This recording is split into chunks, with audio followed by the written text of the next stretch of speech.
तन मन रहे निरोग विद तन मन योग। आप सभी को मेरा राधे राधे। मैं मंजू गोयल आप सभी का स्वागत करती हूँ अपने YouTube चैनल तन मन योग में।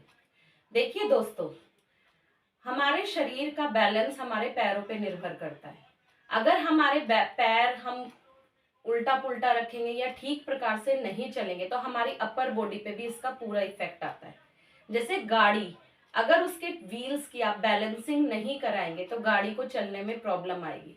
तो उसी तरह अगर हमारे पैर ठीक तरीके से हम नहीं रखेंगे या चलेंगे या उनको हमारे खड़े होने का तरीका ठीक नहीं होगा तो हमारी अपर बॉडी में प्रॉब्लम आने लगती है।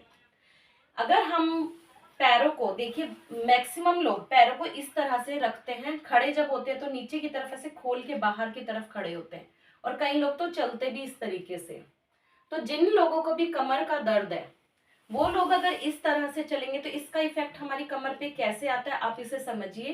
ये देखिए, अगर हम पैरों को बाहर की तरफ खोले तो हमारे कूल्हे जो है अंदर की तरफ जाते हैं, ये दोनों चीजें। और जब वो दोनों चीजें अंदर की तरफ जाती है तो हमारे यहाँ पे बीच में जो हमारी L4 नीचे के लोअर लंबर एरिया है, इस चीज पे पूरा इफेक्ट आता है। यहाँ की नसों जो है वो हमारा ब्लड का जो हमारा सर्कुलेशन है वो कम होने लगता है, और हमारे को यहाँ से पीछे पूरा दर्द आने लगता है स्पाइन का, और हमारी साइटिका में भी प्रॉब्लम हो जाती है। तो जिन भी लोगों को कमर का दर्द है वो लोग स्पेशली ध्यान रखें कि अपना थोड़ी देर खड़े होने का तरीका बदले। देखिए, मैं आपको सिर्फ अपने पोस्चर को ठीक करने के लिए कह रही हूँ। अगर आप पोस्चर ठीक करेंगे तो शायद आप जो इतना पैसा अपने कमर के दर्द पे लगाते हैं वो प्रॉब्लम आपको ना आए और आपका इतना पैसा उस चीज पे ना खर्च हो। अगर 100 लोगों में से 10 लोगों को भी इफेक्ट होता है तो ये चीज भी मेरे लिए बहुत ही इंपॉर्टेंट है कि कम से कम 10 लोगों को तो फायदा हुआ। तो आप क्या ध्यान रखना है आपने, आप पैरों को इस तरह से जैसे खोलते हैं उस तरह से ना खोल के अंदर की तरफ ऐसे करके, पैरों को अंदर की तरफ ऐसे करके थोड़ी देर खड़े हुए।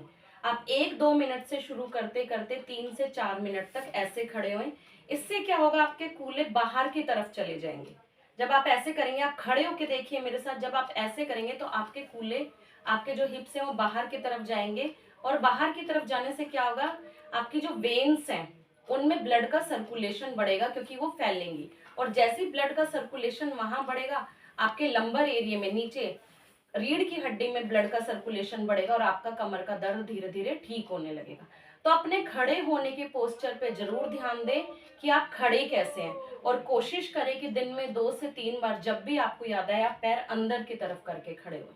तो इस चीज से आपको बहुत ही हेल्प मिलेगी। आप इसे प्लीज जरूर करके देखिए, क्योंकि मैंने ये बहुत बड़ी चीज नहीं बताई, सिर्फ आपको खड़े होने का पोस्चर ठीक किया।